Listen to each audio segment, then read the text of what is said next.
प्रणाम इंडिया। कर्मण्येवाधिकारस्तु मा फलेषु कदाचन। इसका सार है कि कर्म करते रहिए और फल की इच्छा न करें। ये कोई ऐसी लोकोक्ति नहीं कि हम केवल मन बरगलाने के लिए कह रहे हों कि फल की इच्छा न करें। कर्म करते रहिए, फल की इच्छा न करें। ये केवल एक बोलने का एक सूत्र है, लेकिन जितने आप कर्म करोगे, जितने बढ़िया आप कर्म करोगे, उसका परिणाम भला ही होगा, उत्तम ही होगा, सार्थक ही होगा। उदाहरण के तौर पे, वैसे तो अपने मुँह मियाँ मिट्ठू बनना नहीं चाहिए, लेकिन मैं आप लोगों से साझा कर रहा हूँ ये साझा करना चाहता हूँ कि मेरी भी कुछ ड्यूटीज़ होती हैं, कुछ मोरल ड्यूटीज़ होती हैं, कुछ कार्यदायित्व हैं जो मुझे करना ही होता है। लेकिन उसके इतर भी हमें यदि समय मिलता है तो कुछ न कुछ करते रहना चाहिए।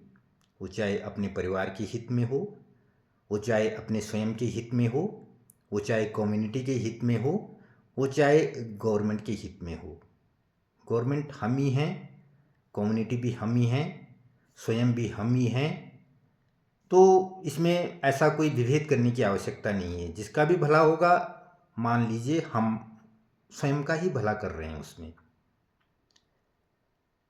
स्वयं में हम हैं, हमारे रिलेशन में हमारे जो भी संबंधी हैं वो हैं, हमारी कम्युनिटी में जितने भी लोग वो हैं, हमारी कंट्री में जितने भी लोग हैं, वो सभी उसमें सहभागिता निभाते हुए लाभान्वित होते हैं।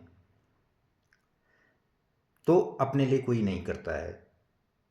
अपने लिए करने का तो मतलब ही नहीं होता है। ये सब समाज के लिए होता है।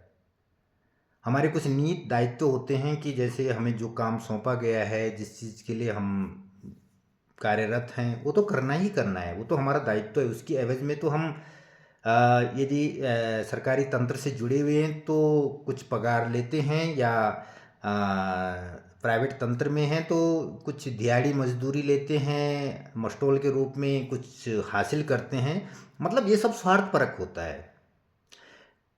अपितु यदि समय बचता है हमारे अपने निहित कार्यदायित्वों के इतर, तो हमें कुछ भला समुदाय का या जो संभव हो सके वो कर देना चाहिए। फॉर एग्जाम्पल, मैं एक फार्मेसी अधिकारी हूँ। मेरा दायित्व फार्मेसी अधिकारी के रूप में जो मुझे कार्य सौंपे गए हैं वही करना होता है। लेकिन समयानुसार, क्योंकि मैं वही इंटीरियर एरियाज़ में रहता हूँ जहाँ पे रात दिन सेवाएं देनी होती हैं, क्योंकि यहाँ पे एमओआईसीज या ऐसे चिकित्सा अधिकारी टाइप का कोई फैसिलिटी नहीं होता है। ना वो लोग यहाँ पे रहना चाहते हैं, ना सेवाएं देना चाहते हैं। पूर्व काल से ही जो इंटीरियर एरियाज़ हैं, जो विषम भौगोलिक परिस्थितियों वाले क्षेत्र हैं, वहाँ पे पहले फार्मासिस्ट हुआ करते थे, वही सेवाएं देते थे, वही आज तब्दील हो चुके हैं फार्मेसी अधिकारी के रूप में। अभी भी अधिकतर स्थानों पे सेवाएं दे रहे हैं, कोई माने या ना माने, लेकिन कम्युनिटी मानती है।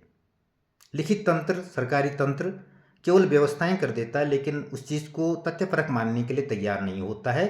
लेकिन जो नितांत सत्य है, जो सार्वभौमिक सत्य है, वो यही है कि कई वर्षों से उत्तरांचल के ग्रामीण क्षेत्रों में एक फार्मासिस्ट, जो आज फार्मेसी अधिकारी के रूप में है, हमेशा सेवाएं देता आया है।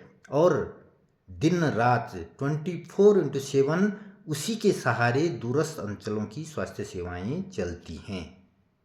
वो कुछ ना करे, ना वो कोई एक्सपर्ट नहीं है, स्पेशलिस्ट नहीं है, लेकिन प्रिवेंटिव जो सिचुएशंस होती हैं, किसी भी डिजीज़ के प्रिवेंशन के लिए जो अवेयरनेस प्रोग्राम होते हैं, जो फर्स्ट एड दिया जाता है, जो नितांत आवश्यक होता है, वो भले ही ऑपरेशन ना करे, वो सर्जन ना हो, लेकिन एक प्राइमरी हेल्थ केयर के तहत जो लाभ किसी पेशेंट को देना होता है, किसी मरीज को देना होता है, वो देता है अपने क्षेत्र में रह के। भाई एकदम ऑपरेशन तो होगा नहीं ना, पहले प्रिवेंशन होगा। आप क्यूरेटिव फैसिलिटीज़ देने के लिए सबसे पहले प्रिवेंशन को तवज्जो देते हैं, और देनी भी चाहिए।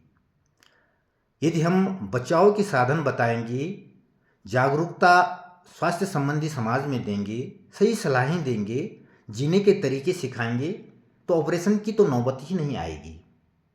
और जो प्राइमरी डिजीज होती हैं, जो मुख्य कॉज होते हैं डिजीज़ के, जो सिम्टम्स होते हैं, उनको ट्रीट करना कोई बहुत बड़ी बात नहीं होती है। उसको एक फार्मासिस्ट बखूबी बहुत पहले से निभाता आ रहा है। उसको फर्स्ट एड देना आता है, उसको प्रिवेंशन के मेथड्स अवॉइड करने आते हैं कम्युनिटी को। इसीलिए वो कई सालों से जो है सेवाएं दे रहा है आज भी। जबकि सरकार दावा करती है कि हमने हर जगह जो है मेडिकल ऑफिसर्स जो है नियुक्त किए हैं, बट इंटीरियर में कोई सेवाएं देने के लिए या रहने के लिए या उस सिस्टम को अडेप्ट करने के लिए तैयार नहीं है। हर कोई जो है फैसिलिटी चाहता है। बोलने को सब बोलते हैं कि हम सेवाएं देंगे, हम इंटीरियर में जाएंगे, हमें जनता की सेवा करनी है, हमें कम्युनिटी को जो है बेहतर स्वास्थ्य सुविधाएं देनी है, लेकिन होता नहीं है। हम देख रहे हैं, मूलतः हम देख रहे हैं इंटीरियर में रात दिन 24 घंटे। यहाँ पे तो 24 घंटे, अभी 11 बजे क्या है, 12 बजे क्या है, 1 बजे क्या है, कभी भी मरीज टपक सकता है। वो प्रोफेशनली मरीज नहीं होता है। हम कोई पीपी नहीं करने वाले होते हैं, क्योंकि सरकारी संस्थान से जुड़े हुए हैं, आदत हैं लोगों को कि इनके पास सरकारी दवा होती है। तो हम ना किसी से कोई दवा का वो लेते हैं, प्राइस लेते हैं, ना चलने का रात को जो यहाँ पे जिसको बट चलाई बोला जाता है उसको लेते हैं। नेवर, कम से कम मैं तो नहीं। सत्य ढंग से कहता हूँ, हम इस चीज़ को वरीयता नहीं देते हैं।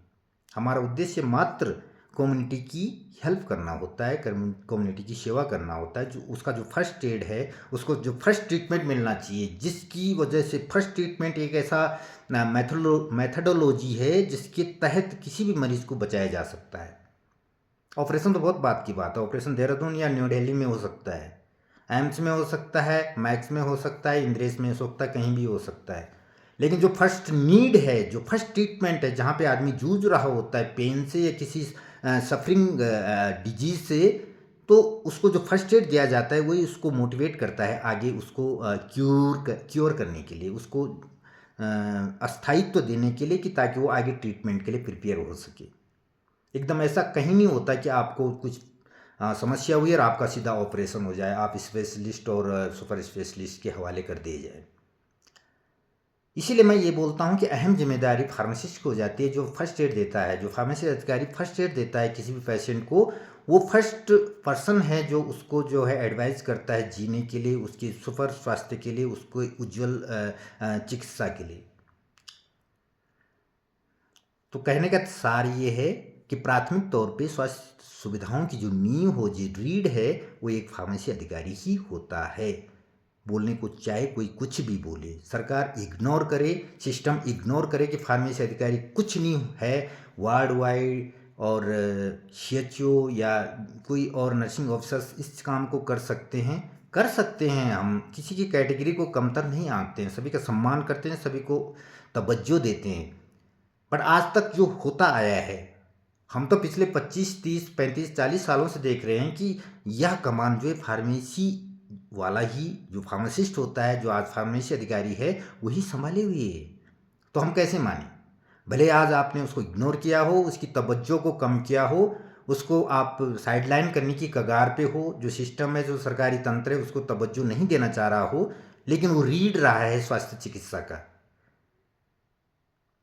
वो अपने आप में उसकी अहम पहचान है और उस पहचान को भुलाया नहीं जा सकता, बशर्ते भविष्य में उसे क्यों न दरकिनार किया जाए। तो हम सरकारी तंत्र के कार्यों को झेलते हुए भी, जब हमें वक्त मिलता है, क्योंकि हम तो इंटीरियर में हैं भाई, यहाँ पे तो 24/7 हम काम करते हैं। कभी भी इमरजेंसी आ जाया करती है, हॉस्पिटल में आ जाते हैं, गांव में भी चले जाते हैं, बिना पैसे के। कोई नहीं, कुछ नहीं कमाया हमारे पास, जीरो है, शिफर है हमारे पास, लेकिन हम सेवाएं देते हैं। लेकिन जब वक्त मिलता है, तो अब जो हमारा कैंपस है, जो अस्पताल परिसर है, जब भी वक्त मिलता है हम सफाई कर देते हैं, क्योंकि है नहीं स्टाफ, होता नहीं है आजकल, अक्सर कहीं पे सफाई कर्मचारी नहीं हैं, कहीं पे कोई और स्टाफ नहीं है। तो जैसे मेरे पास सफाई कर्मचारी नहीं, तो मैं समय मिलते ही, जैसे मैं अभी घर से आया तो सबसे पहले मुझे यार कल ओपनिंग, कल अस्पताल जाना है, कल पेशेंट्स देखने अस्पताल चलाना है, तो साज सज्जा बिल्कुल ओके होनी चाहिए। अभी आया सफाई करी। जब भी वक्त मिलता है, मुझे रात को वक्त मिलता है, मैं रात को अस्पताल में झाड़ू मार देता हूँ। मुझे दिन में वक्त मिलता है, छुट्टी के बाद मैं सफाई कर देता हूँ, डिसेंड करता हूँ, क्लोथिंग को, जो फर्नीचर्स हैं, जो हमारा स्टेशनरी, उसको मेंटेन कर देता हूँ। करना होता है, इसको करके कोई ना बड़ा होता है, कोई ना छोटा होता है। काम करके कोई छोटा बड़ा कुछ नहीं होता है। तो काम करते रहने से हम न छोटे होते हैं, हाँ महान जरूर हो जाते हैं। तो इसलिए मैं तो भाई करता हूँ, जब मुझे वक्त मिलता है, मैं अस्पताल में पानी नहीं है यहाँ तो पानी की बाल्टी भर के रख देता हूँ। लेटरिन बाथरूम गंदे हो रखे हैं तो उनको साफ करके क्लीन कर देता हूँ, वहाँ पे पानी की व्यवस्था कर देता हूँ। यदि झाड़ू नहीं मारा हुआ है, झाड़ू है तो झाड़ू मारने के योग्य है स्थितियाँ, तो झाड़ू मार देता हूँ।